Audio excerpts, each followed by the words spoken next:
pride. The minute I put the threaded needle into the fabric, I had this visceral reaction, a connection to the matriarchs, the women in my family. Equality.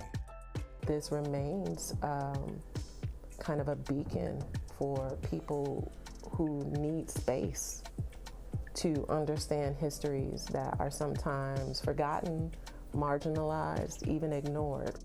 Progress. You can assassinate the physical body, but you can't conquer a dream. They are all at the core of Black History Month.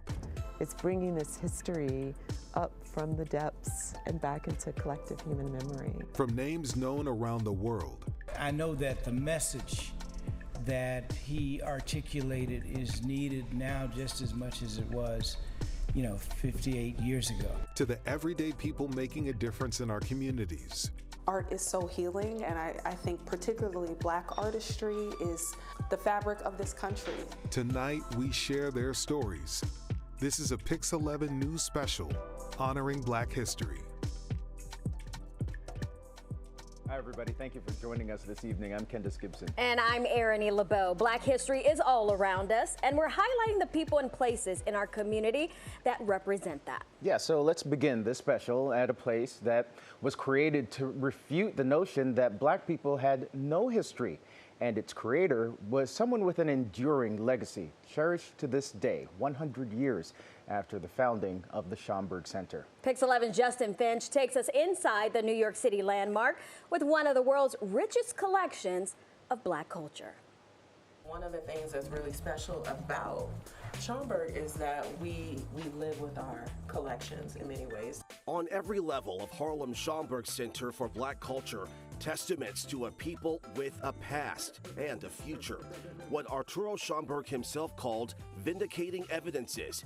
Schomburg Center Director Joy Bivens. Part of what he was kind of railing against is this notion that Africa had no history, that it was a dark continent. He was born in 1874. This is not an unusual statement, right? Schomburg, the son of a Black mother from the U.S. Virgin Islands and the father of Puerto Rican and German descent, came to New York City from Puerto Rico in 1891. The then 17-year-old still remembering his fifth-grade teacher saying, "Black people have no history, no heroes, and no great moments." Schomburg spent his life disproving that, curating revered writings, art, and more treasures from Black people from around the world, still cherished by the Harlem community today. It's fun to see the documents that are related to Arturo Schomburg. I'm looking at the names and seeing if there are any family connections in the names. Global connections symbolize on the Schomburg's lobby floor. The river's cosmogram visualizes Black culture flowing from Africa to the Western world via waterways, referencing the Langston Hughes poem, The Negro Speaks of Rivers. Hughes' remains now interred beneath the display. As long as you think you're white, I'm going to be forced to think I'm Black. The Schomburg's James Baldwin exhibit not only features the activist's voice, but also a rare collection of his handwritten words, just part of Schomburg's archives, which grew from 10,000 items when the City Library first acquired the collection nearly a century ago to some 11 million pieces today. The center's director reflecting on her hopes for the next 100 years. That this remains kind of a beacon for people who need space to understand histories that are sometimes forgotten, marginalized, even ignored.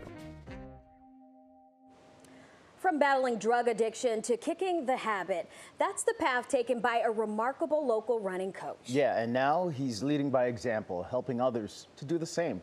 PIX11's James Ford reports.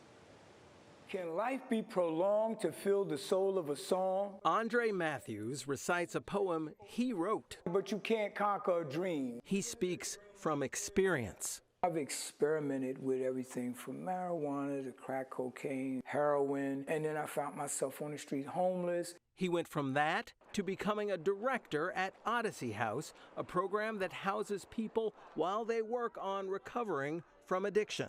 Andre Matthews plays a huge role in keeping Odyssey House programs running. And actual running plays a huge role in Andre Matthews' mission. It started with Odyssey House's now Chief Operating Officer, John Tavalacci. John said, hey, what do you think about running a marathon? I had no idea what a marathon was. He looked it up and found it was 26.2 miles. But check out what his reaction was as he was nearing the end of his year and a half of living in Odyssey House in recovery. If I can stay here and do this for the 18 months, then I certainly can run a marathon. And as you see, he did it in 2002 and did not stop. After graduating from the program, he asked its leaders, hey, would it be all right if I come back and volunteer, maybe take some folks out and do some running? And they said, sure. Months later, they hired him, and with help from marathon legend Sidney Howard, also grew his career. From volunteer to counselor to coordinator to deputy to director of recreation, in charge of a staff who help hundreds of people yearly in recovery. I tell them, hey, I was in the same place you're in right now. He told me his story, and he helps me. It makes me feel that I'm not alone. Albert Rufino is one of thousands Matthews has helped recover from addiction over the last 25 years by making his own recovery, including running, an example. I couldn't even run half of a mile without running out of breath. And thanks to his coaching, through time, he tells, yo, listen, this is like recovery, one step at a time. Meanwhile, Matthews says that his life is about always going forward from a past others can learn from. It's like looking into the mirror, you know. I don't just have to tell you, I'm just going to be that example, right? The importance of Black History Month on display in Nassau County during the Hempstead School District's Black History Month Showcase. High as the listening skies till victory.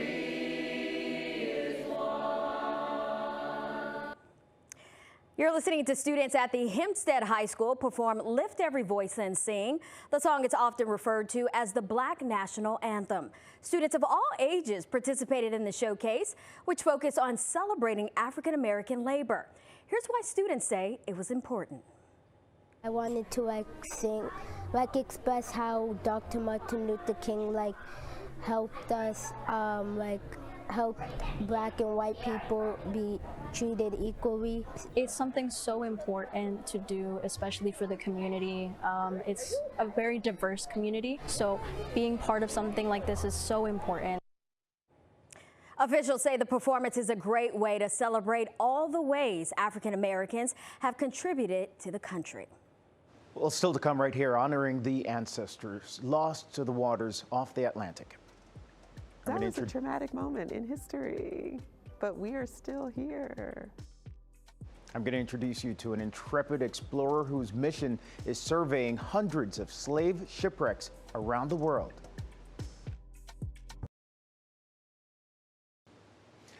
We're back now with a trailblazer taking a deep dive into history. Tara Roberts, right here, explores the lost wrecks of ships that carried enslaved people from Africa to the Americas. And she says she does it in hopes of salvaging the stories of the more than 1 million lives lost at sea.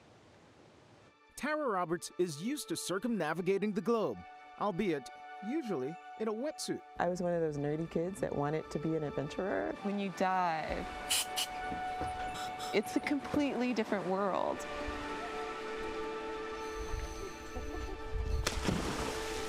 But there's nothing usual about Tara's deep-sea adventures.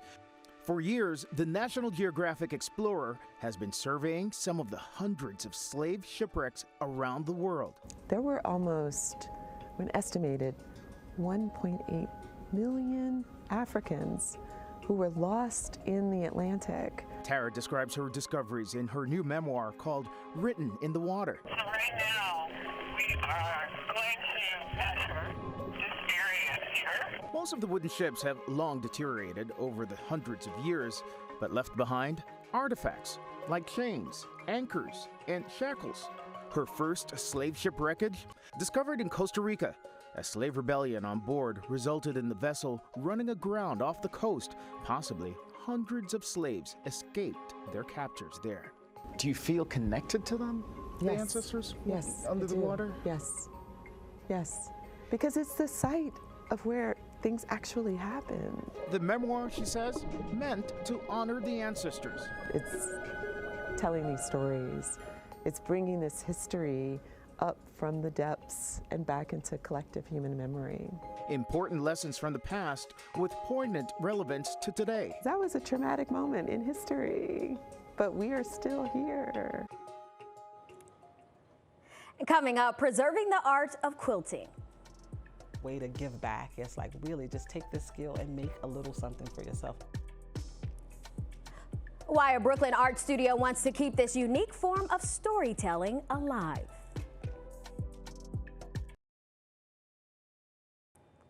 Quilting has been an important part of Black American history. It served as a creative outlet, a way to tell stories, and even to fight slavery. But over the years, the art of quilting has somewhat faded. But now an art studio in Brooklyn is working to preserve that pastime. It's often said that every stitch and piece of fabric in a quilt tells a unique story. At So Green Art Studio in Bed-Stuy, Brooklyn, quilting is creating community. When you're in community, you kind of pass ideas back and forth. We talk about politics, we talk about mothering. It's something that naturally happens. For Hakima Hapa, quilting is a tradition that started with her family in the South. It's now taken up by her daughter, Zinga. It's just a really beautiful way of just passing something down, because it's like, well, who made this quilt? Oh, your aunt. Who's my aunt? And there's kind of the stories that kind of pass along with it. The combination of texture, color, and patterns. This one is called a pinwheel, and it's essentially 2 triangles together, and 4 sets of those make this pinwheel. Help quilts tell a story. But Black Americans have a deep-rooted history with quilts dating back to slavery.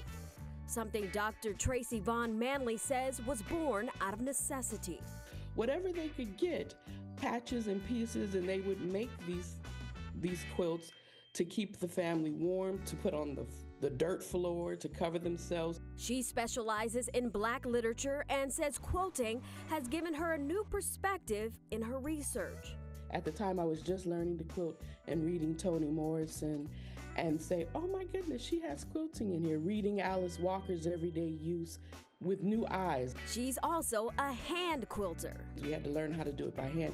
And the minute I put the threaded needle into the fabric, I felt I had this visceral reaction, a connection to the matriarchs, the women in my family. While quilts are often heirlooms and help people celebrate events, they've also been used to communicate. Even though they were, becoming literate was illegal at that time, there was a way that you could identify this person's quilt based on the stitch work.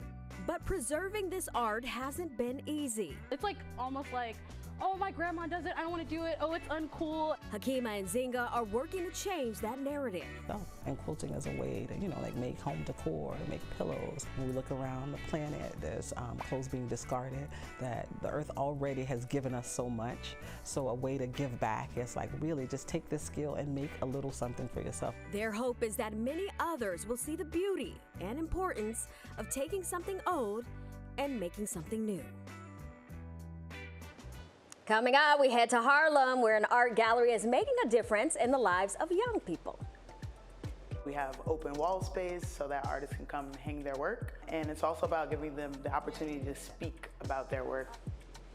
Meet the family behind this beacon for underserved artists and how one door being closed opened another.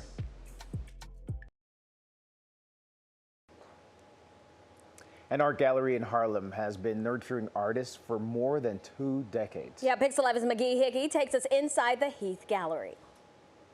It is so much more than just an art gallery. The Heath Gallery is celebrating 23 years of highlighting diverse artistic voices on the first floor of a Harlem brownstone on West 120th Street on the edge of Marcus Garvey Park. Artist Thomas Heath and his wife Sandra co-founded this gallery in 2002 when Thomas could not get his work shown in galleries downtown. I was down in Soho and they wouldn't open up the doors. My wife and I decided to open up our own doors since we had a brownstone. and that was the beginning. We have walls, and we believe that we can get people to come inside, and so if we can hang up his work and invite others, that'll be our gallery. Both of the Heath's daughters are continuing their parents' mission. Kai Heath founded Hang Night. It's similar to an open mic, but we have open wall space so that artists can come hang their work. And it's also about giving them the opportunity to speak about their work. While Hollis Heath focuses on Black storytelling. I know that spaces like ours bring people together, and art is so healing, and I think particularly Black artistry is the fabric of this country. This current exhibit is called Boys Don't Cry, Growing Pains, and features 11 artists of color. Lamar Robillard created this installation called Bad Black Blues Brothers Bouncing Boarded Bottles Beyond Boundless Blocks. The show is titled Boys Don't Cry, and it was reflecting a lot on what it looks like and who raises the young Black boy. And I thought a lot about quite a bit of our shaping and conditioning comes from the playground, which is what this major image is in the center. And then I thought about all of the inclusive things that you do see on the playground. So sometimes you might see a memorial in the corner for someone who passed by in the park. And what did you write? I wrote, love art in yourself and not yourself in art. And the current exhibit, Boys Don't Cry, Growing Pains, will be on display until March 15th. In the meantime, in Sunset Park, Brooklyn, another art exhibit focusing on Black female storytellers and their shared experiences. It's called I Got a Story to Tell and features the works of 4 Black female artists from across the country. Yeah, the curator, Tatiana Mack, says she was inspired by the strength and resilience of her grandmother, Etta Mack Johnson, and her great-grandmother, Estelle Mack. From the stories that I heard, she was a strong woman. She was determined, tenacious, much like myself. And I learned that, you know, as Black women, we are put in a box, and not to be put in a box, that we can do anything that our heart desires. And you can check out the I Got a Story to Tell exhibit at the Tanya Wiedemeyer Gallery until March 8th. Well, still ahead right here, a truly special Black History Month lesson for students on Long Island. If you cannot be a highway, just be a trail. If you cannot be the sun, just be a star. How Martin Luther King III is inspiring local students to keep his father's dream alive. He's one of the most recognizable faces in U.S. history, Dr. Martin Luther King Jr. In 1967, just months before he was assassinated, he delivered a powerful address in Great Neck on Long Island. Yeah, and this Black History Month, Dr. King's eldest son did the same thing, addressing students from the same stage where his father once stood. Our photojournalist Keith Lopez was there. It's such a special day here at South High School. Let me say how honored I am to join you.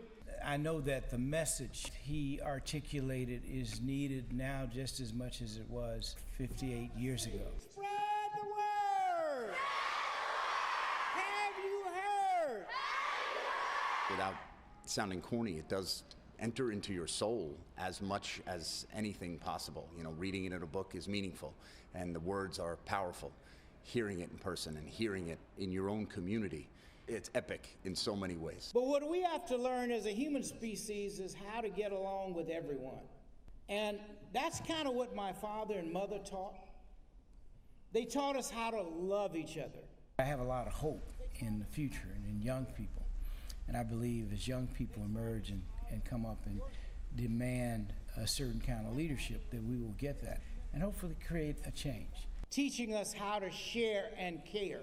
And today we need that more than ever because we are too divided. And we can be a great nation. But guess what? It takes every last one of us. If you cannot be a highway, just be a trail. If you cannot be the sun, just be a star, because it isn't by size that you win or you fail. You've just got to be the best of what you are. I'm concerned right this moment, but excited for the future. Are going to be a great generation. Well, King also announced that he's asking communities for 100 million hours of service on his dad's 100th birthday in 2029. And thank you so much for joining us for this PIX11 special honoring Black History Month. I'm Candace Gibson. And I'm Erin LeBeau. Again, thank you for joining.